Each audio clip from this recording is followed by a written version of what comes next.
pelatihan kematian di psikologi. Nah, Pak Hana sudah meninggal, tinggal Pak Komarudin Hidayat. Berarti warisannya itu ke Mbak Nada untuk menjadikan ini sebagai satu teknik-teknik melatih tentang kematian.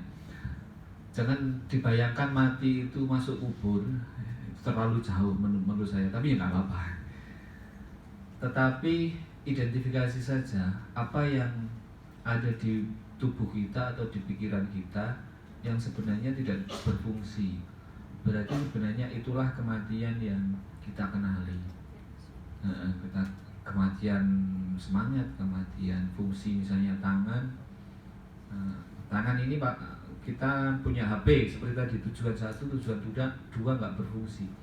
Kita punya HP, sudah bisa WA, sudah bisa aplikasi Office, Word, dan yang lainnya, tetapi di aplikasi itu tidak pernah ada tujuan kedua. Nah, itu sebenarnya kita sudah mematikan tujuan 1, dan ini berarti psikologi kematian ya mati. Maksud saya melampaui kematian. Kita harus melampaui kematian untuk tahu kematian. Ya Allah ya.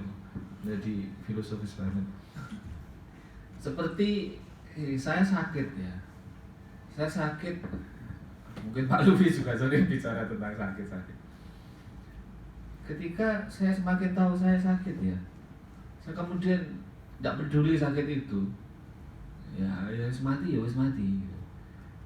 Maka saya harus berjuang untuk tidak merasa sakit dan tidak merasa mati. Ya wis mati terserah. Ketika saya menghidupkan semangat itu, nggak tahu paham nggak ya? Paham ya? Misalnya sakit flu, ya sudah sakit flu, saya harus mengabaikan bahwa sakit flu. Saya tidak mau terjebak pikiran saya untuk berpikir flu terus menerus sehingga saya benar-benar mati, terjebak di sakit flu. Ya sudah, saya harus lari-lari, saya harus ini, sehingga saya lupa dengan sakit flu. Itu justru satu tahap kita bisa sembuh dari sakit flu. Kalau kita nyuekin flu itu, diobati boleh. Tapi kalau cara mengobatinya juga punya mental yang seperti itu, ya kita sudah mati dan melampaui kematian. Nah, ini bisa barangkali dijadikan teknik untuk psikologi kematian seperti apa. Bukan hanya semata-mata bayangan kita adalah mayit yang sudah masuk. Nah, kayak harus beli kafan dan sebagainya, itu menurut saya kalau psikologi kematiannya ala orang yang sudah tua. Tapi ala yang masih muda-muda ini ya sepertinya begitu. Kita identifikasi tubuh kita yang mati apa. Kalau kita tidak tahu sebenarnya kita telah mati. Nah, tinggal nunggu waktu aja. Jadi kan nunggu waktu itu 60 tahun itu merasakan bahwa seluruh tubuh kita sudah tidak berfungsi. Maka kalau kita menyadari ya kita sebenarnya ya sudah siap mati. Nah, artinya memfungsikan semuanya itu ya sudah siap mati. Tapi kalau tidak tahu bahwa fungsi dari tubuh kita sudah tidak berfungsi ini, maka sebenarnya kita sudah mati. Tidak tahulah, ini filosofis banget. Nah, teman-teman semuanya, saya biasanya mencuri hati mahasiswa. Mencurinya itu kadang kayak acak gitu ya. Acak mana yang ketemu. Nah, dicuri hatinya itu ketemu semangatnya, bukan dapat hatinya. Nanti kok saya pulang bayar. Selalu saya acak hatinya untuk bisa memantik semangat itu. Kalau Sofi sudah pernah saya sampaikan ya, Sofi 1 minggu ke depan saya akan mengundurkan diri dari pembimbing. Langsung jadi, tidak sampai 1 minggu proposalnya. Itu mencuri hati namanya.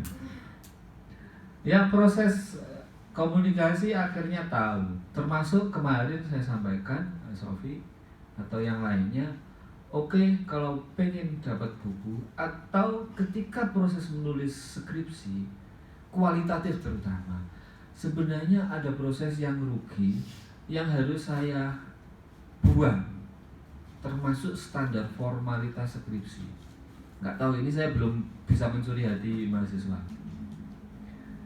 Tidak peduli halaman, Sofi, tidak peduli halaman, buku itu tergantung pada kekuatannya. Ketika kekuatan itu sudah muncul, maka halaman 50 pun tidak masalah. Tetapi sebagian besar skripsi itu kan sudah melebihi dari 50 halaman. Itu artinya akan cukup 50 halaman untuk bisa dijadikan buku. Salahnya kita tidak memanfaatkan proses itu selama skripsi karena kita terjebak pada formalisme skripsi sehingga prosesnya rugi. Maka tujuan satu itu sebenarnya rugi. Kalau kita itu hanya mengukur tujuan satu itu, minum ya minum, itu rugi. Tapi kalau kita minum kemudian kita bisa berteriak dan kita tujuannya adalah kedua berteriak, harusnya itu berteriak, bukan minumnya. Nah ini rugi kalau tujuan kita minum. Berarti mati kalau sudah kita minum, itu mematikan tubuh kita, tidak menghidupkan tubuh itu. Jadi kematian dan kehidupan itu sebenarnya tidak usah dibedakan, siklus. Nah kalau skripsi itu tujuannya adalah lulus, matilah kita, matilah Anda. Maka kemarin saya sampaikan, oke, draftnya pakai draft buku. Saya kasih template, gitu ya. Bukunya ini 50 halaman nggak apa-apa. Soal menarik dan tidak menarik, kota tualah yang punya hak prerogatif untuk menjadikan itu menarik atau tidak menarik. Dan kota tua sudah ada di sini, tidak masalah. Makanya ya bukan godaan, tetapi bukan godaan soal tuntutan orang tua lulus dulu, skripsi dulu. Saya nggak sepakat kalau ini, mohon maaf, nggak sepakat ini. Kasusnya berbeda. Ya kalau nada mahasiswa seperti nada semuanya, semangatnya nggak masalah. Tapi kadang mahasiswa perlu dicuri semangatnya. Makanya saya mencuri untuk membuat template buku yang itu familiar dengan skripsi. Goodbye skripsi, selamat tinggal skripsi, karena skripsi adalah sampah yang sampah di perpustakaan. Tapi kalau di sini kan bukan sampah. Nggak mungkin kan kita bedah skripsi menghadirkan 25 orang, kan nggak mungkin. Itu buktinya bahwa tujuan satu itu mati gitu loh. Maka ubahlah menjadi tujuan kedua. Ya apa? Nah, saya kira dosen tidak akan terlalu melihat sistematikanya, kecuali profesor yang zaman dulu ya. Profesor yang zaman dulu itu tertib, bahasanya ini, sistematikanya ini, terus ini. Tapi calon profesor zaman now itu menabrak formalisme itu. Lah kita berjuang tapi tidak berdampak. Mengapa harus diperjuangkan? Ayo kita lawan secara diam-diam. Kita curi hati fakultas, hati dosen pembimbing Anda untuk bisa langsung jadi buku. Nanti permaknya sedikit, permaknya jauh lebih sedikit, nggak seperti nada soba 4 tahun gitu. Mungkin menjelang wisuda sudah jadi buku. Jadi kita tata dulu jadi buku, sistematikanya seperti ini. Ini kan sudah nggak seperti skripsi satu misalnya. Belilah kalau ingin tahu skripsinya jadi buku dulu. Jadi ini bikin draft ini aja. Kalau di kualitatif, it's okay, tidak ada masalah. Saya bisa jamin 200% kalau ada pengujinya yang rewel, saya akan teriak lebih kenceng dari rewelnya. Iya, karena membela formalisme itu kan membela sampah gitu loh. Mengapa ini dibela oleh latar belakang akademik, doktor dan profesor? Ngapain gitu ya? Saya harus pertaruhkan itu.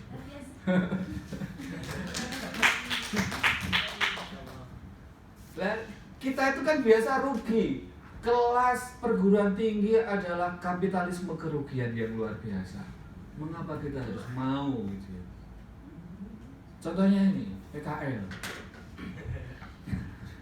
PKL, sudah saya emang nggak mau membaca laporan PKL teman-teman. Saya hanya mau membaca modul hasil PKL. Ini ada dosen Mbak Novi, ada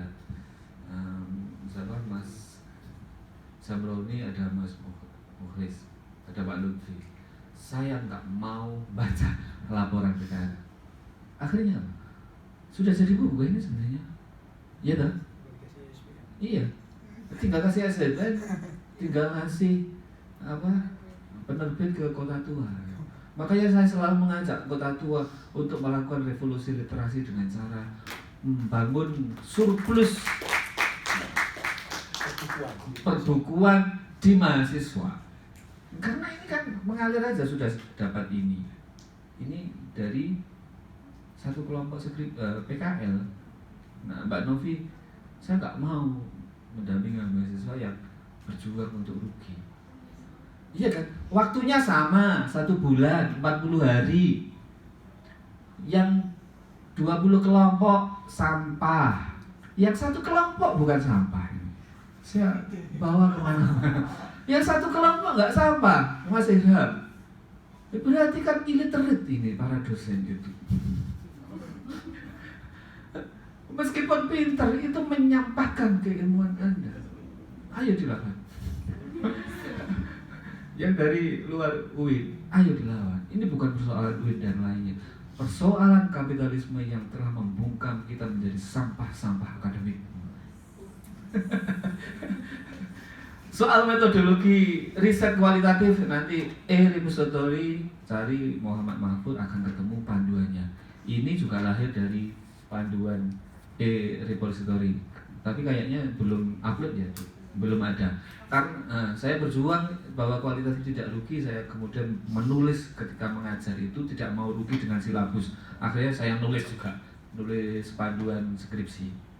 Nah disitulah kemudian teman-teman akan bisa mendownload itu di repository UIN.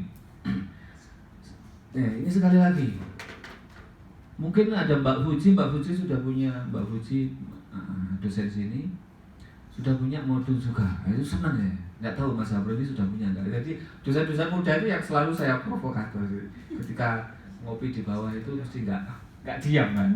Nggak diam, nanti silahkan diprovokatori Mbak Nada mereka gitu ya. Biar literate gitu, biar literate dosen muda itu. Biar literate. 24 kelompok sampah hanya 1 atau 3 sampai 5. Berapa kerugian kita? Nah ini salah memformulasikan mindset tujuan. Maka ini penting Mbak Sofi. 50 gak apa-apa skripsimu, tapi serius oh. Elek gak apa-apa, tapi serius oh. Dadi apik. Bener. Ya, ini dulu jelek, ini jelek. Asli awal-awal itu aduh. Formal banget itu, poin 1 kemudian 2 paragraf. Nada kamu ini pinter tapi mengapa kayak gitu. Akhirnya harus jadi buku, akhirnya berubah. Nah, tujuan pertamanya bisa bikin 2 paragraf. Dia kemudian tahu tujuan keduanya itu lebih penting, maka dia tantang tujuan kedua. Akhirnya tahu tujuan ketiga itu lebih penting. Meskipun menikah, meskipun punya anak, tujuannya itu kemudian nggak hilang. Tujuan kelimanya nggak hilang, tujuan keenamnya nggak hilang gitu. Akan ketemu. Nah ini menata proses sulit. Tapi ayo, uang Bapak Ibu Anda jangan dibikin sampah. Mas yang itu pakai jas sudah menyampahkan uang orang tuanya berapa. Sampai saya bawa tugas mahasiswa yang semester ke PKBM Bestari Jombang sama pesantren ya, turunkan perpustakaan itu, buku-buku yang dari luar, pajang karya-karya mahasiswa atau siswa-siswa itu menjadi perpustakaan. Kalau nggak percaya, saya bawakan ada 20 tugas mahasiswa yang sudah dicetak seperti itu. Ini taruh ganti bu ya, saya bilang gitu. Dan hari ini saya diorder 10 tulisan bersama guru-guru untuk dijual. Nah begitu. Kalau ini sudah rugi, Pak Lutfi yang senior, kita turunkan bareng-bareng. Buku-buku itu di perpustakaan digudangkan dulu. Kok nggak ada buku? Nah, karena kamu nggak nulis. Kok nggak ada buku? Karena kamu kuliah selama 1 semester nggak pernah melahirkan kayak gini gitu. Ya sudah, perpustakaannya tutup ya. Pindah ke Oase atau pindah ke kota tua. Itu yang sebenarnya perpustakaan yang hari ini Jokowi sudah menerbitkan bahwa bahasa Indonesia sudah menjadi bahasa internasional. Nah semangatnya itu kan sudah kita gemburkan sudah lama. Nah, Scopus, jurnal internasional itu ya penting, tapi 10% aja pentingnya. Karena nggak akan laku di dunia literasi. Oh 5%.